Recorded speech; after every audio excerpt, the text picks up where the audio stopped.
blend together because you're dealing with a defense. Paul is giving his defense before the court. And remember now that the defense is before the Roman court. But even though he's defending himself before the Roman court, who is he really wanting to talk to? And remember, Paul's entire purpose and intent of going back to Jerusalem was what?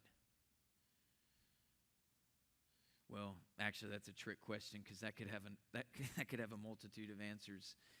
I guess you could answer that question a couple of ways. One of them is to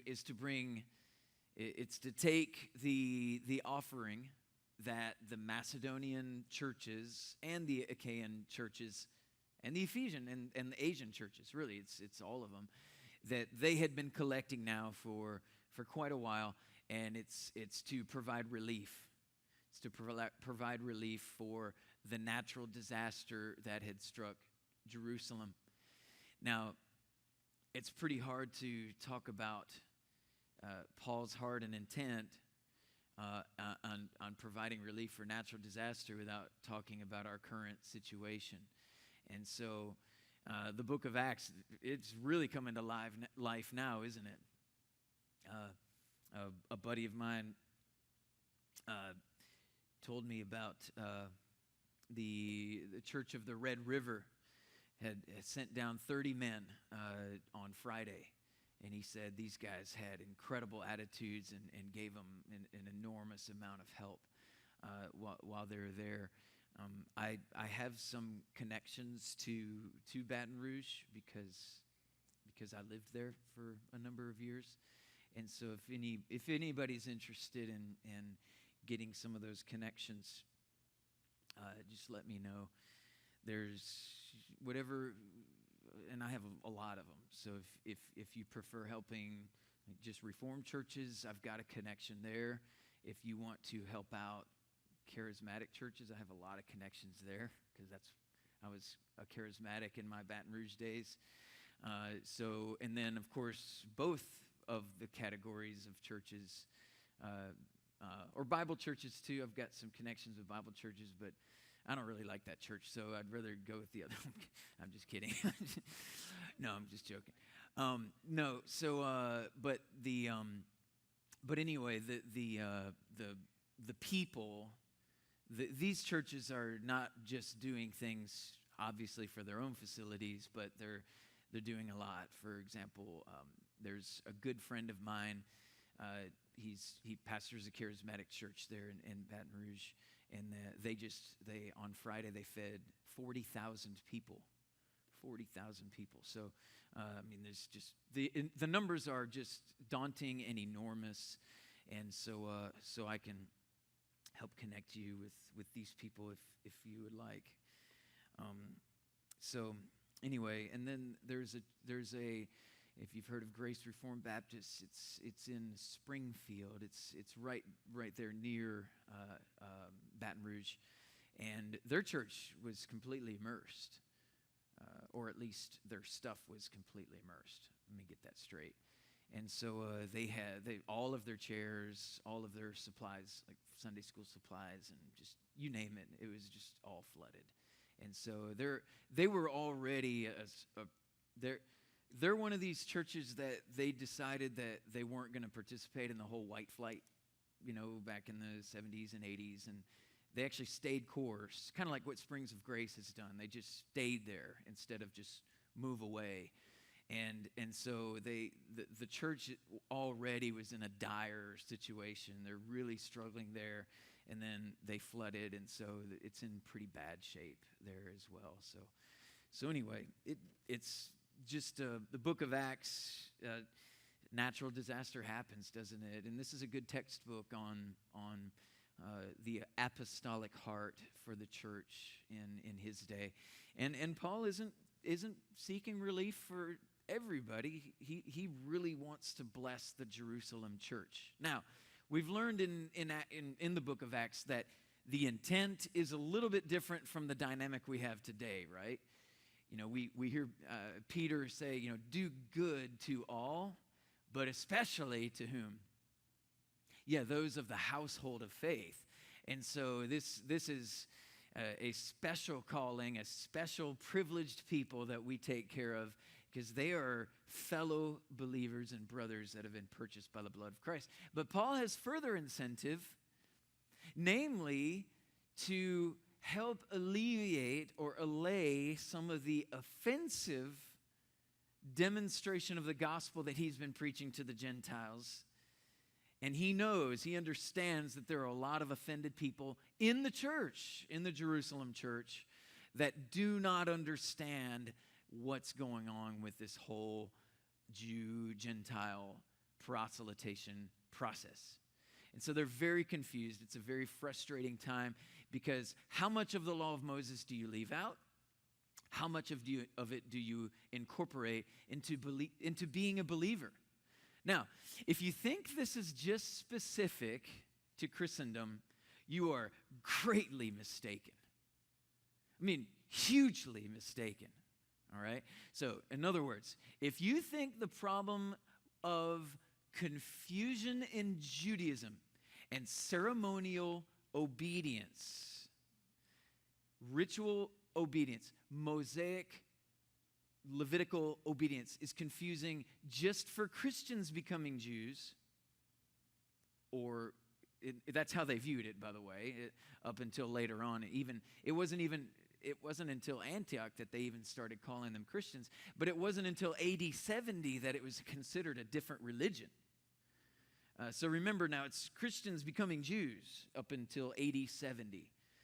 The reason AD 70 is important is because if you said that my faith, because I'm a Christian Jew, and if you as a Christian were to say, my faith involves the temple that the people of Jerusalem are leading a revolt to help protect and conquer Roman authority in AD 70, if you are saying my Christian faith connects me to the revolts of the Macedonians and then several others up into the late 60s, the revolts that were taking place against the Romans, that's when AD 70 Christians started to say, no, my faith has nothing to do with that. My faith is not being a Jew, right? My faith is being right with God because of Christ's work on the cross that was prophesied and ushered in because of the Jewish faith. You see, and that's AD 70 is when that happened because the Romans said, we're going to destroy everybody that believes in revolting against Roman authority. And there was a last straw, and then that's when the Romans just completely started decimating the Jewish population, and they decimated their temple. And they did it so zealously that literally there were people at the bottom floor of the temple smashing it with battering rams, smashing the bottom.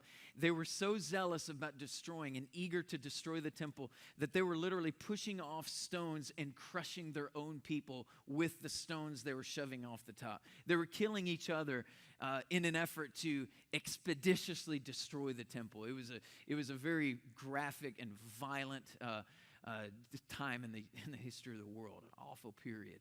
And what makes it even more awful is that temple every single stone would still be here today if it was not for AD 70. Well, somebody else probably would have come along and destroyed it. But natural phenomenon would not have brought this thing down. It was an impressive structure, impressive stones, and even some of the top stones were thousands of pounds in weight. So it's pretty impressive. Okay, so I did want to read you this little excerpt from Josephus that sort of describes some of the confusion. There was a particular king by the name of Izates. King Izates Now, this is just talking about the Jewish faith, okay? King Isates was visited by a guy named Ananias, okay? He was a Jew that converted this king to the Jewish faith. And so Josephus records the process. How does this guy, being a Gentile king, how does he become a Jew? Okay, so this is all right around the very same time of Paul's journeys into the Gentile world and his missionary efforts. And so this should really get our attention. It's very applicable to Acts 21 and the confusion and the things that are happening there. Okay, are you guys following me so far? Okay, so it's now during the time when Isates lived in Charax-Spasini, a certain Jewish merchant named Ananias got among the king's women and taught them to worship God according to the Jewish religion. Through them, he became known to Isates, whom he persuaded in like manner. So, in other words, Isates, the women in the family were converted first. By the way, why do you think the women were converted first to the Jewish faith? Anybody want to take a wild guess? Yeah, it's almost laughable because they didn't have to be circumcised. It kind of puts you guys in a hard place because but don't worry, there aren't any small children in here. It's not as painful. I mean, there's a physical, dilemma there if you're a dude. So anyway, when Isates perceived that his mother was highly pleased with the Jewish customs, he was eager to embrace them entirely, and he supposed that he could not be thoroughly a Jew unless he were circumcised. And he was ready to have it done. But when his mother understood what he planned, she endeavored to stop him, saying that it would bring him great danger. As he was the king, she said, he would gain the enmity of his subjects when they learned that he was so fond of the rites that were strange and foreign to them, and they would never bear to be ruled over by a Jew. With this, she, for a time, persuaded him to refrain. He related what she had said to Ananias, who completely agreed with what his mother had said and went so far as to threaten to leave the king unless he complied with this advice. So Ananias, said, I'm not even going to, this is such good advice that your mom's giving you that I won't even work with you anymore unless you take that advice. So this is, pretty serious. Ananias is about this. He said that he was afraid that if it became public, he would become in danger of punishment for having caused the public riots. Okay? So this is Josephus here, right? So just up to this point now, you understand, this is not Christianity. This is a Gentile king whose mother and other women, probably sister, maybe aunt or somebody else, had other women that were converted from his family to the Jewish faith, and this particular king, Isates, wants to convert as well. And what is the big thing that's hindering him? Circumcision. And so, what does this look like? Well, how did Ananias, being, by the way, a strict Jew is how he's defined. By the way, this is just what geeks do, like me.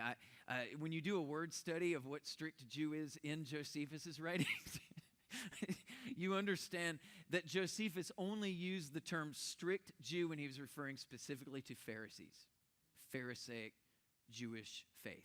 Okay, so strict Jew is how he describes Ananias, which means he was a Pharisee.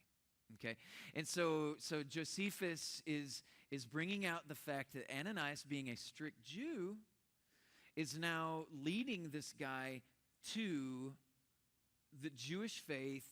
But now there's some issues here. How does a guy who believes in being a strict Jew lead somebody to not get circumcised?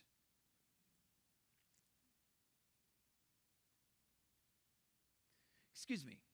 Let me rephrase that. I got ahead of myself. The second guy, excuse me. The second guy is the strict Jew. Ananias is not the strict Jew. Okay, I'm sorry. I completely messed up there. Sorry. So Ananias was not the strict Jew, or he's about to meet another guy who's a strict Jew. So anyway, how does Ananias, with the law of Moses, convince him to not be circumcised? Well, there was a clause written in that the rabbis had added to the Torah that said, if any part of the Jewish rite or ceremony threatens the life of someone, the preservation of the life is more important than the obedience to the doctrine, and that the famous Samuel verse, to obey is better than sacrifice, is the text that they would have used for that. Very common rabbinic teaching. But here's the reason I'm introducing that to you is because Ananias counsels him not to get circumcised based on the interpretation of rabbinic teaching that was associated with what common Jews believed at that time. Okay? Now, if he is not to be circumcised because his life's threatened, how do you determine when a life is truly threatened? Because to some, they may have perceived, well, you're the king. Your life can't be threatened. Others might have said, well, yeah, it's definitely threatened because you are the king. You know, everybody's got an interpretation of that interpretation. Do you see? And so it gets more and more confusing because there's a very similar situation that's recorded that it kind of looks like the same, but the advice was the opposite. Okay? In fact, we're going to see here in just a second how this unfolds. Okay, so, but afterwards, as he had not completely left off his desire, so this king still wants to obey all the laws of Moses. A certain other Jew came out of Galilee whose name was Eleazar, and here it is, who is esteemed to be very strict. Okay, so here's the Pharisee. So I'm sorry about that. I got it wrong. This is the very, very strict guy. This guy, according to Josephus. By the way, Josephus was a Pharisee. He calls himself very strict. And he even says, a Pharisee.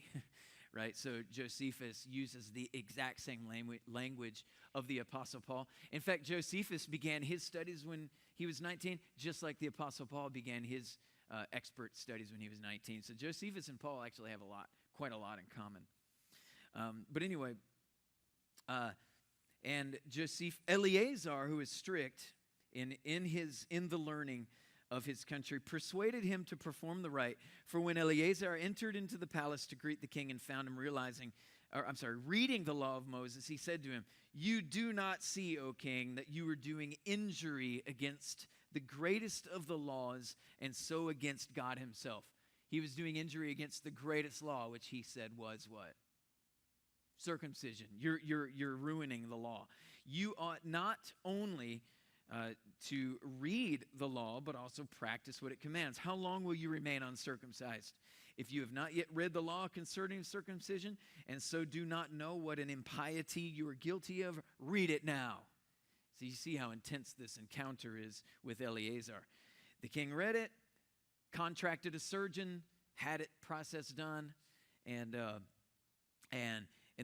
Josephus goes on to testify to how God preserved him and protected him, when he did this. So there is an example right there of, even in Judaism, how difficult of a situation this was for a Gentile to become a Jew. And so now you have an additional component added here that does Christ, in obedience to Christ, mean that you distance yourself from the law of Moses. And so that was already a serious concern for rabbinic teachers. And this is something that a lot of people, even scholars, don't get today. And when I say scholars, I mean the guys with the British accent that come on the BBC channels and the history channels and stuff. One thing that they don't understand, that the dynamic that was going on then, becoming a Christian was just a Gentile Christian was the same thing in their minds as becoming a Jew. It was the same thing. And so the process, the confusion, it wasn't just an issue of Christianity. It was an issue of Judaism, and the diaspora is what caused a lot of that. Derek and I were talking last week. There was a famous basketball player. If you watch basketball, I love Amari Stoudemire. He's an incredible player. And Amari Stoudemire, he did one of these family research things and kind of had a little crisis in his own life. And so he researched his family and discovered that he was a part of the North African. He was a member of a Jewish community in North Africa that had been a product of the diaspora, and his family had converted to Judaism, and even his family, he talks about this, struggled with a lot of these issues. And Amari actually, instead of continuing his contract, I think with New Jersey, I can't remember who it was now, I think he had an offer from them or something to continue his contract because he had left the Spurs. No. The Suns, the Suns. He had left the Suns. He had another basketball contract lined up, but he was having this crisis of faith, so he actually got a contract to play Israeli basketball. He's playing professional basketball in Israel. I'm guessing that his team's probably winning a lot. It's just my wild guess. But anyway, a lot of that has to do with this grafting in of Jews. Now, he considers himself a Jew. Okay, so he's moving to Israel to get back to his true Jewish roots. How confusing is that? But not Jewish faith, but Jewish Roots from his northern African family. That's kind of. It's very confusing, and when you hear him talk about it, it's very confusing. But I want you to get that. I want you to get that it's confusing, because this is a very difficult time. Because the diaspora, the Jewish community is trying to figure out, how far do we go with circumcision? How far do we go with, because people that lived in Israel who were very violent, Maccabean revolt. Does that sound peaceful to you? These are things that as we talked about last week, there were people called the dagger men, right? The scariae or scarai, right? The people that they would basically go into crowds of people with daggers, and they would secretly stab multiple people all at the same time. That were Romans, and if you go into Jerusalem, this open area, it's massive, and thousands of people every day would pile into this area, and you could get into the throng of people and secretly stab all these people, and just massive amounts of people would all die. They had a nickname. They were called the Assassins. In fact, they thought the Apostle Paul was one of them. They asked him at the end of chapter 21, "Are you the Egyptian? Are you the Egyptian that led the assassin that basically Governor Felix had to put an end to?" Actually, Josephus writes about that too.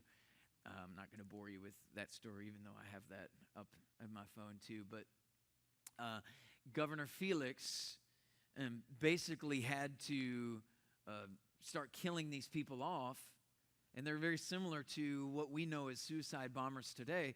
If you were watching if you guys have seen the video footage of the Boston Marathon bomber, these look like two spectators, except they had backpacks on. They just look like normal people that are just out there to watch the race, and boom. And very similar situation there. These guys just look like normal people just coming in to be in the temple area, and they would just start stabbing people like crazy. So they didn't even know who the Egyptian was. They just knew it was an Egyptian because when the Egyptian saw all of his people getting killed, he fled and saved his life while everybody else died. but the Egyptian got away. So the Romans are ready. They want to get the Egyptian. They're ready to kill this guy. And so if there is that much of a commotion in the temple complex area, then it must be the Egyptian guy. This guy must be a horrible assassin. So that's when they ask Paul, "You're that horrible assassin, aren't you?" So that gives you an idea of how incredibly confusing, how incredibly difficult, how incredibly daunting the process is of being a Jew, but yet being a foreigner. I mean, there are very strict laws. If you guys will just give me one more opportunity to read from Josephus. These are what the laws of the foreigner in the temple look like. Okay, one proceeded across the outer court to the second court, which is surrounded by a stone partition, 3 cubits high, of elegant workmanship.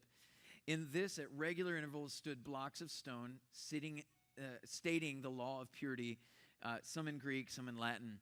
But no foreigner was permitted to enter the holy place. Listen to this. It says,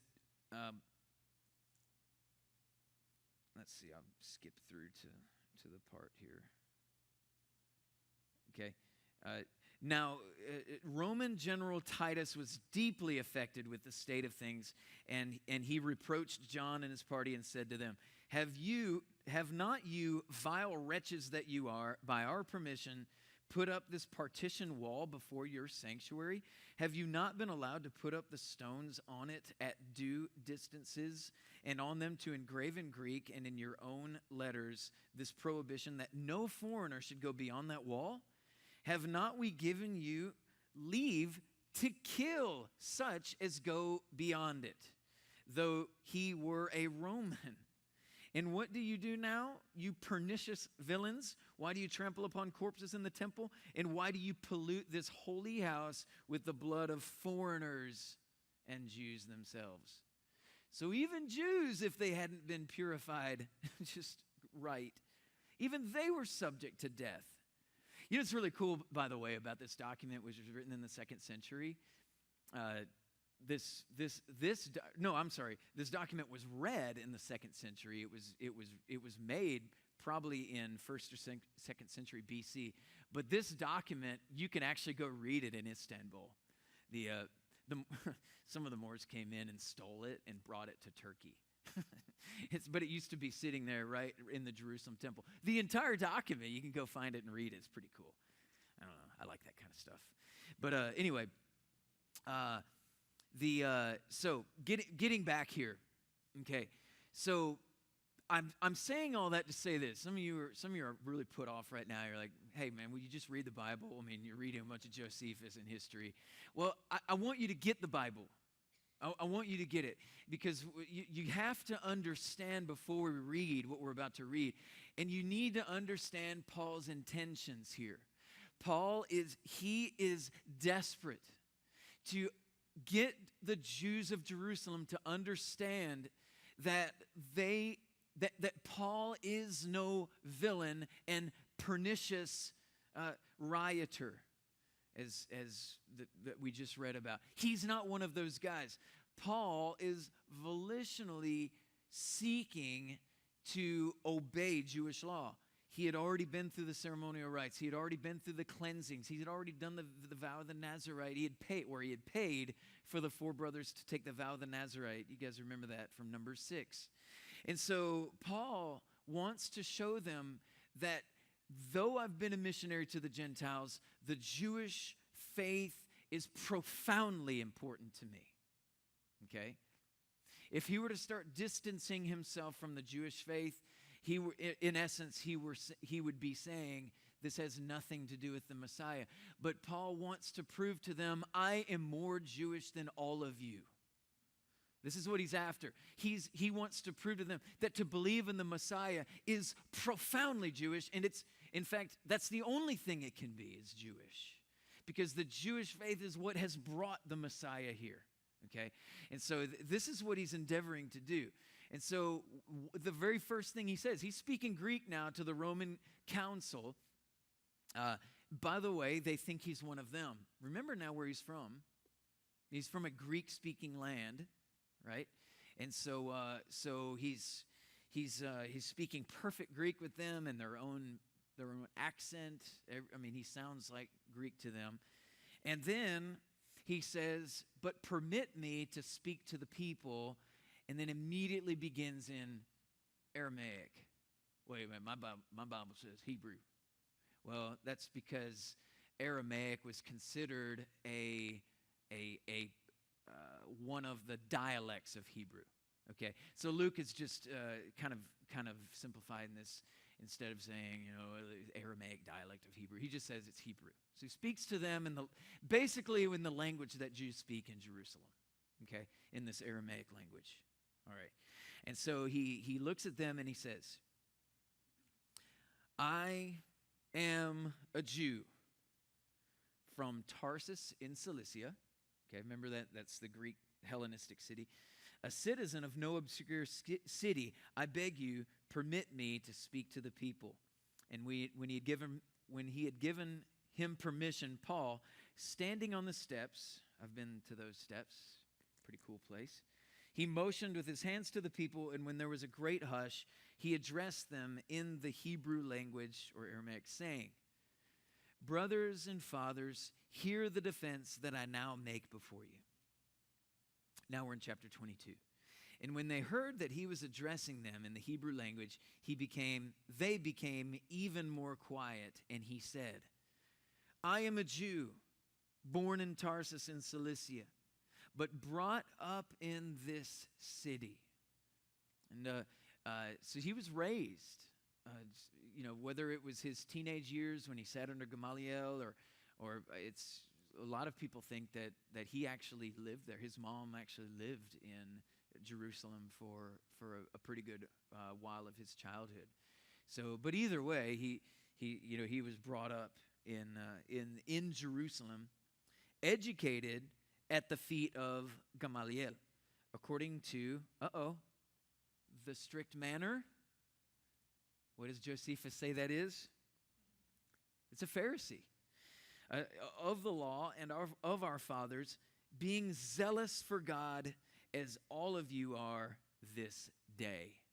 And remember, Eleazar was the Pharisee that told King Izatus to get circumcised. So Paul's saying, I'm on Eleazar's side. I'm not on Ananias' side, who is more lenient about the law.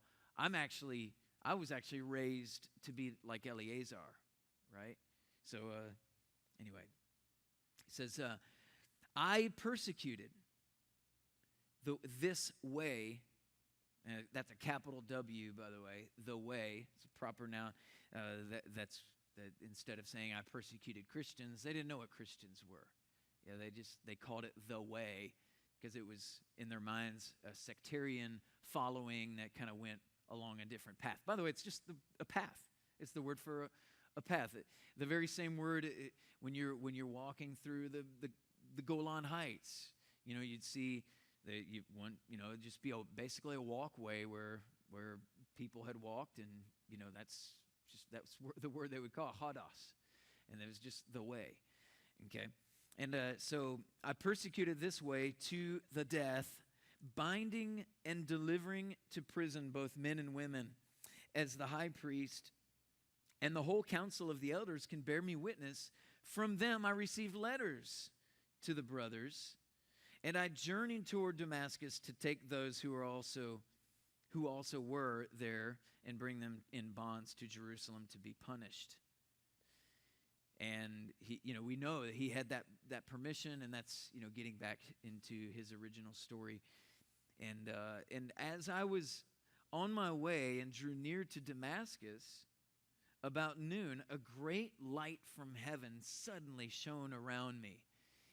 And I love the expression because he's borrowing from a phrase in Isaiah where he says, "Arise and shine, for the light has come and the glory of the Lord has risen upon Israel." he's borrowing from that same expression there when he says, this great light is shone on me. So you already see these allusions to the Isaiac prophecies that were ushering in the Messiah. And he's saying, this great light is a sort of a microcosm of the light that's to shine in the whole earth. It came on me. It's kind of cool. And I fell to the ground, and I heard a voice saying to me, Saul, Saul, why are you persecuting me? And I answered, who are you, Lord? Or who are you, Lord? Who are you, Lord? So depending on how you read that. And he said to me, I am Jesus of Nazareth, whom you were persecuting.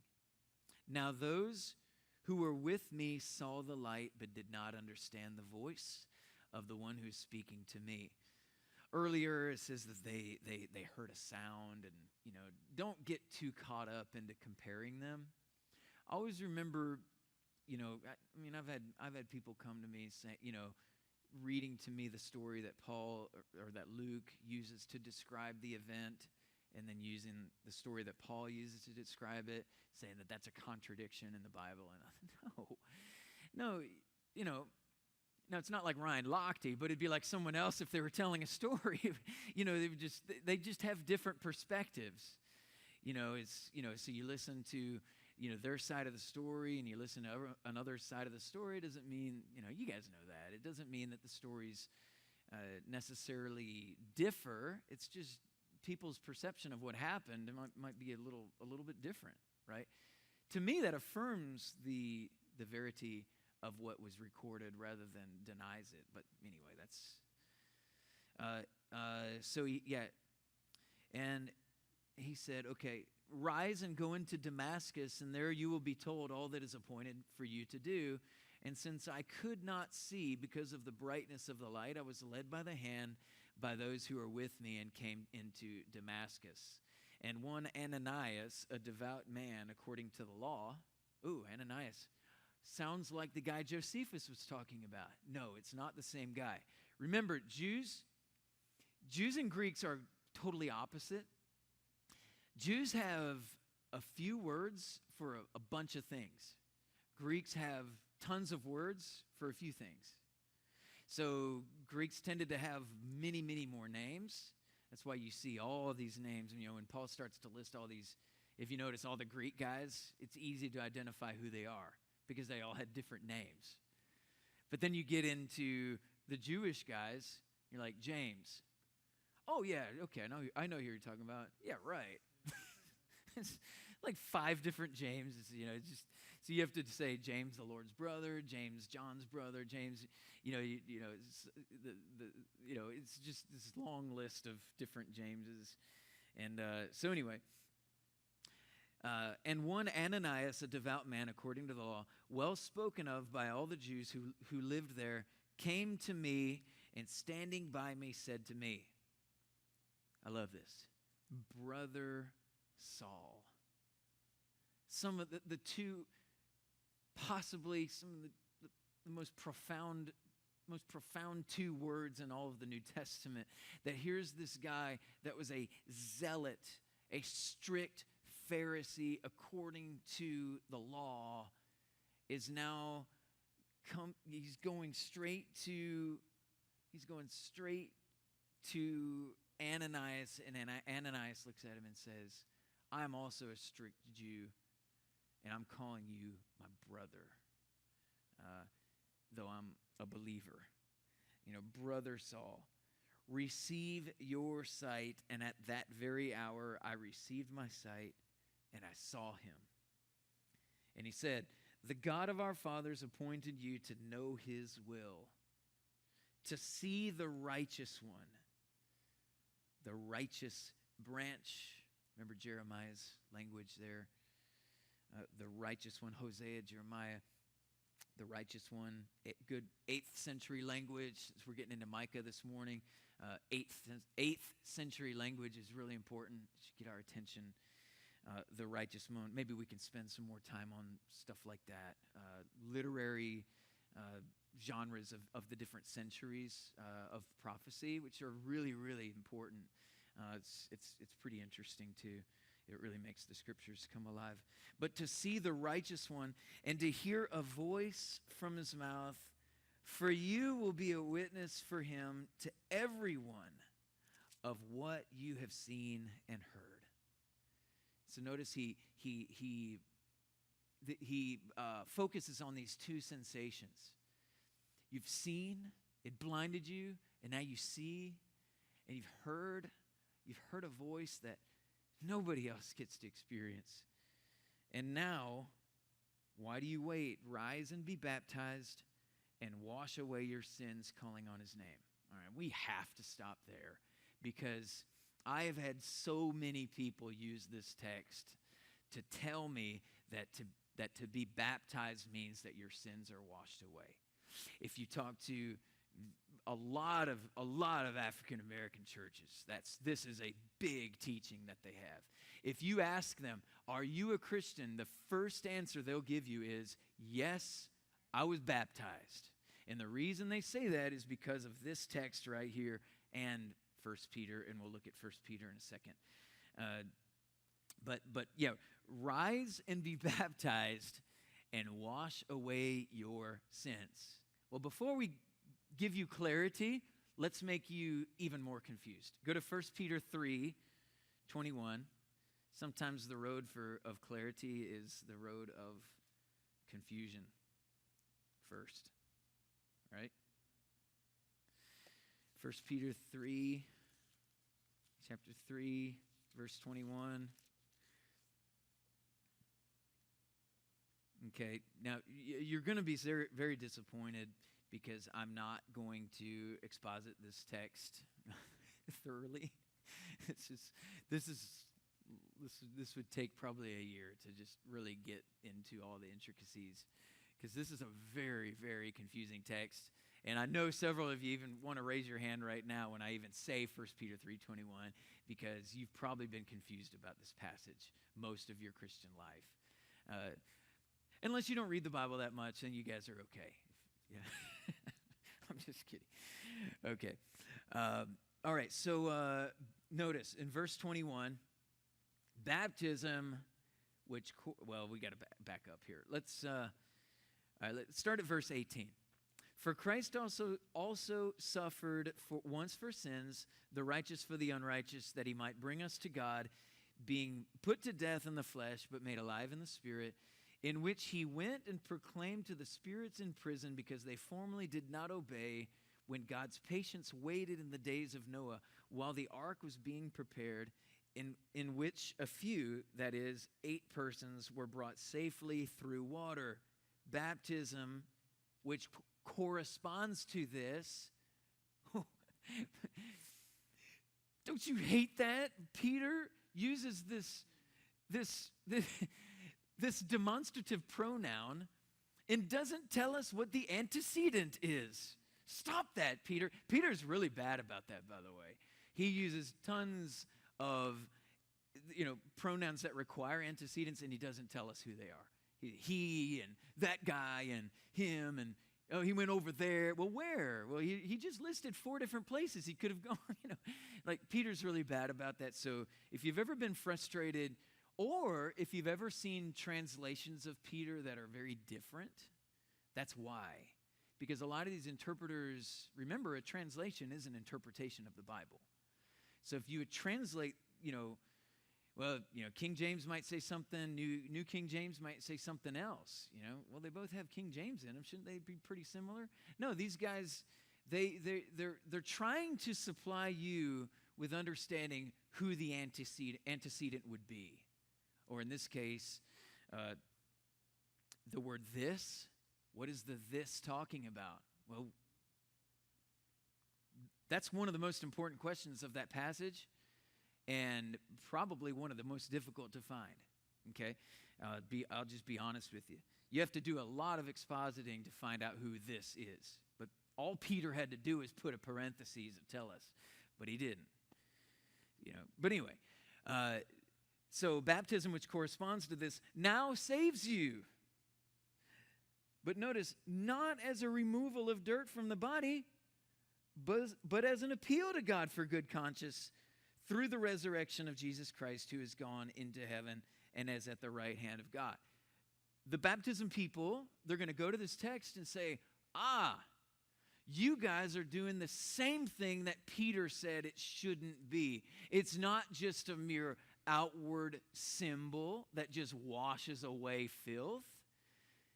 It does more than that. That's the text they use. It does more than that. Namely, when you're baptized, it literally washes away your sins. There's no figurative, poetic language here.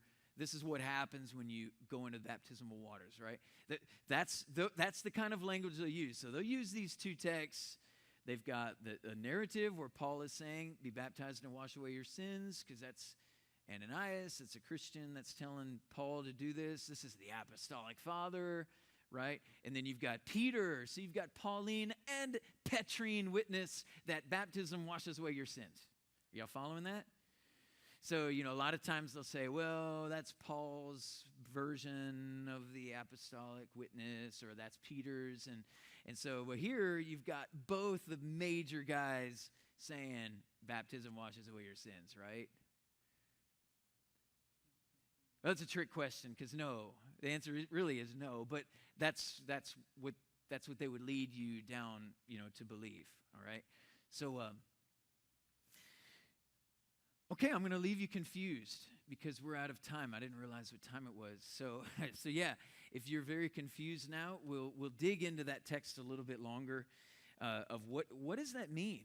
What did he say when Ananias tells Paul, be baptized for the washing away, or no, it's actually two commands. He commands him, be baptized. So the verb there is a command. It's saying, be baptized. And then the second, wash away your sins, is actually a command. And now go wash away your sins. So that's a little bit of a clue as to where I'm going to go with that text next week. But just so you know, I do not believe